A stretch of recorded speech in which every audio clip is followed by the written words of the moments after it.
जय हिंद दोस्तों, कैसे आप सब। मैं आपका दोस्त प्रशांत अपने YouTube चैनल माँ डीलर ऑनलाइन में स्वागत करता हूँ। फ्रेंड्स, हम लोग अभी तक S1 का यूनिट 2 देख रहे थे, जिसमें हम लोगों ने पार्ट 1, पार्ट 2, पार्ट 3 को कवर किया था। आज हमारा जो वीडियो है वो आखिरी पार्ट है, जिसमें हमारा ये यूनिट पूरी तरह से समाप्त हो जाएगा। ठीक है फ्रेंड्स, तो आइए शुरू करते हैं। हमारा फ्रेंड जो यूनिट 2 था वो था शिक्षा के समकालीन मुद्दे। ठीक है, आज हम लोग मुख्य रूप से दो टॉपिक पे बात करेंगे।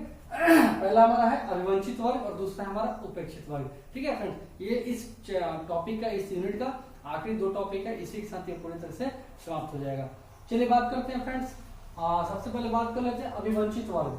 फ्रेंड्स, अभिवंचित वर्ग, इसको हम लोग अन्य नामों से भी जान सकते हैं। इसको हम लोग वंचित वर्ग भी बोल सकते हैं या अलाभान्वित वर्ग, अलाभान्वित वर्ग। ठीक है फ्रेंड्स, ये तीनों का मतलब एक ही होता है, जिसका अर्थ है कि वैसा बच्चा जो किसी न किसी चीज से, किसी पर्टिकुलर व्यक्ति से या पर्टिकुलर लाभ से वंचित रह जाए, उसी को हम लोग क्या बोलते हैं, अभिवंचित, वंचित या अलाभान्वित बोलते हैं। जैसे किसी व्यक्ति को जब कोई सुविधा न मिले, अर्थात वह व्यक्ति उस सुविधा से क्या हो, लाभ प्राप्त नहीं कर पा रहा, वंचित रह जा रहा हो, उसी को हम लोग क्या बोलेंगे, अभिवंचित बोलेंगे या वंचित बोलेंगे और लाभान्वित बोलेंगे।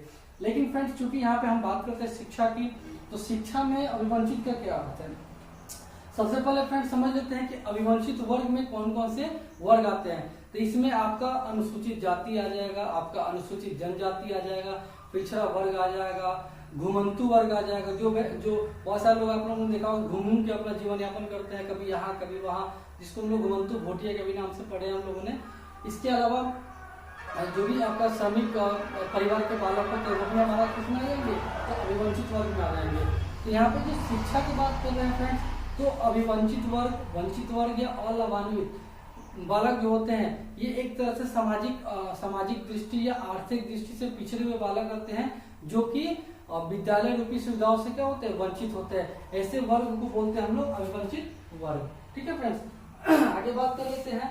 तो ऐसे बालकों में दूर दराज में रहने वाले जो भी ग्रामीण होते हैं या कच्ची बस्ती में रहने वाले जो बालक होते हैं, वो कहीं न कहीं विद्यालय रूपी सुविधाओं से क्या होते हैं, उनको वो सुविधा नहीं मिल पाती है, या जो भी होता है वो सही तरीके से उनको प्राप्त नहीं हो पाता। ठीक है फ्रेंड्स, आगे बात कर लेते हैं वंचित वर्ग के बालक के गुण, यानी कि वैसे बालक जो किसी कारण से किसी लाभ को प्राप्त नहीं कर पा रहे हैं, या उनको जो शिक्षा मिलनी चाहिए वो शिक्षा उनको नहीं मिल पा रही है, उस बच्चों में कौन कौन से गुण देखने को मिलते हैं। ठीक है फ्रेंड, तो सबसे पहले आ जाता है बौद्धिक मंदता, यानी कि जो बच्चे शिक्षा से वंचित रह जाते हैं और लाभान्वित रह जाते हैं, उनके अंदर कहीं ना कहीं जो बौद्धिक मंदता होती है वो देखने को मिलती है। यानी कि दिमाग से वो कहीं ना कहीं बहुत ज्यादा क्या होते हैं, कमजोर होते हैं, क्योंकि उनका मानसिक विकास सही प्रकार से नहीं हो पाता है। साथ ही साथ ऐसे बालकों का जो बौद्धिक स्तर होता है वो बहुत ज्यादा निम्न होता है अन्य बालकों की तुलना में, क्योंकि इनको शिक्षा ही नहीं मिल पाती है। आगे बात कर लेते हैं फ्रेंड्स,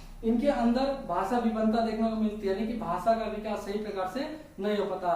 हाँ, ये अपना क्षेत्रीय भाषा जरूर बोल लेते हैं, लेकिन इसके अलावा ये अन्य भाषा से वंचित रह जाते हैं, जिसके कारण इनका जो भाषा विभिन्नता होती है वो बढ़ी रहती है। इसके अलावा बाहरी दुनिया में होने वाले जो भी परिवर्तन है, इससे ये लोग अनभिज्ञ रहते हैं, इनको कोई जानकारी नहीं मिल पाती है। आत्मविश्वास की कमी, सेल्फ कॉन्फिडेंस इनके अंदर नहीं पाया जाता है, क्योंकि इनके अंदर ज्ञान की कमी है, इनका बौद्धिक स्तर अच्छा नहीं है, इनका बौद्धिक विकास इस प्रकार से नहीं हुआ, इस वजह से इनका जो कॉन्फिडेंस लेवल होता है वो बहुत ही ज्यादा कम रहता है। इसके अलावा ऐसे बालक जो होते हैं बुरी आदतों के भी शिकार हो जाते हैं। ठीक है फ्रेंड्स, तो ये सब कुछ गुण है जो वंचित वर्ग के बालकों में देखने को मिलता है। अगला जो टॉपिक है वो है वंचित वर्ग के बच्चों के लिए शिक्षा। अगर कोई बालक किसी कारण से शिक्षा को नहीं प्राप्त कर पा रहा है, शिक्षा से मिलने वाले लाभ को नहीं प्राप्त कर पा रहा है, या वंचित रह जा रहा है, अभिवंचित रह जा रहा है, तो वैसे बालकों के लिए किस प्रकार की शिक्षा की व्यवस्था करनी चाहिए। ठीक है फ्रेंड्स, ये है हमारा आखिरी टॉपिक। इसमें फ्रेंड्स जो भी हस्तक्षेप कला के द्वारा होता है, वैसे बालकों के जीवन में सुधार किया जा सकता है।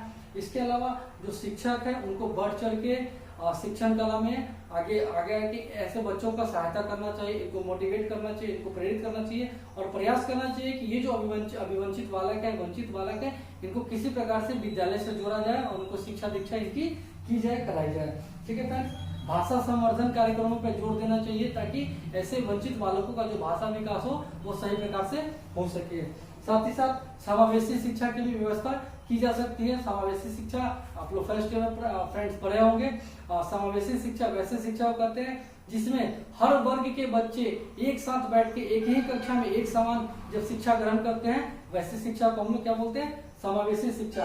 अर्थात वंचित वर्ग के लिए समावेशी शिक्षा एक बहुत ही कारगर हथियार साबित हो सकता है। आगे बात करते हैं फ्रेंड्स, तो इनका मैंने बताया इनके अंदर आत्मविश्वास की भी कमी होती है, तो उस आत्मविश्वास को बढ़ाने के लिए शिक्षक को आगे बढ़ चढ़ के हिस्सा लेना चाहिए, उनको मोटिवेट करना चाहिए, उनका कॉन्फिडेंस लेवल को भी बढ़ाना चाहिए। ठीक है फ्रेंड्स, तो ये था मेरा अभिवंचित वर्ग और वंचित वर्ग। अगला जो है वह है हमारा उपेक्षित वर्ग।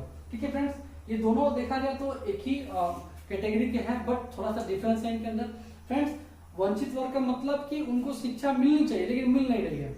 दूसरा उपेक्षित वर्ग। उपेक्षित का मतलब होता है उपेक्षा करना किसी की, मतलब कि उसको समाज से दूर रखना, या समाज से जो व्यक्ति कटा हुआ रहता है या समाज उसको एक्सेप्ट नहीं करता है ना। जैसे पुराने जमाने में जो बड़े जाति के लोग थे, जैसे ब्राह्मण, क्षत्रिय, इन लोगों का मानना था कि जो हरिजन वर्ग के लोग हैं इनको अगर चापाकल में पानी पीने दिया जाए तो वो क्या करेंगे, उसको दूषित कर देंगे, है ना, उसको गंदा कर देंगे, तो उनको उस वर्ग से अलग रखा जाता था। ठीक है, उसी प्रकार उपेक्षित वर्ग के बालक का मतलब कि वैसे बालक जो समाज से कटे हुए हैं किसी न किसी कारण से, वैसे बालकों का शिक्षा दीक्षा होना भी बहुत ही ज्यादा जरूरी है। तो फ्रेंड्स, उपेक्षित वर्ग की बात करें तो उपेक्षित वर्ग में कौन कौन से बालक आ सकते हैं, तो कैदी के बालक आ सकते हैं, या जेल में रहने वाले जो बच्चे हैं वो बच्चे आ सकते हैं, या भीख मांगने वाले बच्चे आ सकते हैं, या भिखारी के बालक आ सकते हैं जो कहीं ना कहीं पैसे की तंगी के कारण भी वो शिक्षा दीक्षा नहीं दे पा रहे अपने बच्चों को। इसके अलावा भिखारी का तो हो ही गया, इसके अलावा और भी बहुत सारे बच्चे हो सकते हैं, अनाथ बच्चे हो सकते हैं जिनके कोई माँ बाप नहीं है, या किसी दुर्घटना में उनके माता पिता नहीं रहे, वैसे बालकों को भी उपेक्षित वर्ग में रखा जाता है। विकलांग यानी कि दिव्यांग बालक भी आपका इस वर्ग में आ सकता है। इसके अलावा कुछ बच्चों को भगा कर ले जाया जाता है, वैसे बालक को भी हम लोग इस कैटेगरी में रख सकते हैं। ठीक है, तो ये सब कैदी के बच्चे हो गए, ये सब क्या उपेक्षित वर्ग के अंतर्गत आते हैं। अब बात करते हैं फ्रेंड्स कि ऐसे बालकों की शिक्षा दीक्षा कैसे की जाए, तो वही कि ऐसे बालकों को पहले चयनित किया जाए, इनको चिन्हित किया जाए और इनको प्रयास किया जाए कि सरकार के मदद से या समाज के मदद से जो भी सहयोग हो सकता है, इनको किसी प्रकार से विद्यालय से जोड़ा जाए और इनका शिक्षा दीक्षा किया जाए, क्योंकि कहीं ना कहीं ये भी हमारे देश के बच्चे हैं। और कहा भी जाता है फ्रेंड्स कि बच्चे जो होते हैं एक देश के निर्माता होते हैं। और एक कहावत भी कही गई है फ्रेंड्स कि मैं से हम और हम से हमारा, ये जो कहावत है ये कहीं ना कहीं बहुत ही सत्य है, क्योंकि एक बच्चा ही हमारे समाज का, हमारे राष्ट्र का और हमारे देश का निर्माण करता है। अर्थात जो भी उपेक्षित वर्ग के बच्चे हैं उनको किसी प्रकार से किसी की भी मदद लेके उनको इस शिक्षा व्यवस्था से अवश्य जोड़ा जाना चाहिए, और साथ ही साथ इनके लिए भी समावेशी शिक्षा का प्रायोजन लाना चाहिए, रखना चाहिए, ताकि ऐसे बच्चों को भी सामान्य शिक्षा, सामान्य बच्चों के साथ बैठ के शिक्षा मिल सके, ताकि ये भी अपने समाज में अपने आप को उठा सके, एक राष्ट्र निर्माण में अपनी भागीदारी दिखा सके। ठीक है फ्रेंड्स, तो ये था हमारा आज का दो छोटा सा टॉपिक था, बहुत इजी टॉपिक है। आई होप कि आप लोग एंजॉय कर रहे होंगे। फ्रेंड्स, मैं थोड़ा सा सॉरी चाहूंगा आप लोगों से, कारण कि मैं लगातार वीडियो नहीं बना पा रहा हूँ, क्योंकि मेरा जो काम है फ्रेंड्स उसमें थोड़ा सा मैं ज्यादा व्यस्त हो गया हूँ, इसलिए समय नहीं मिल पा रहा है। बट मेरा प्रयास है फ्रेंड्स की वीक में 1-2 वीडियो में अवश्य डालूं।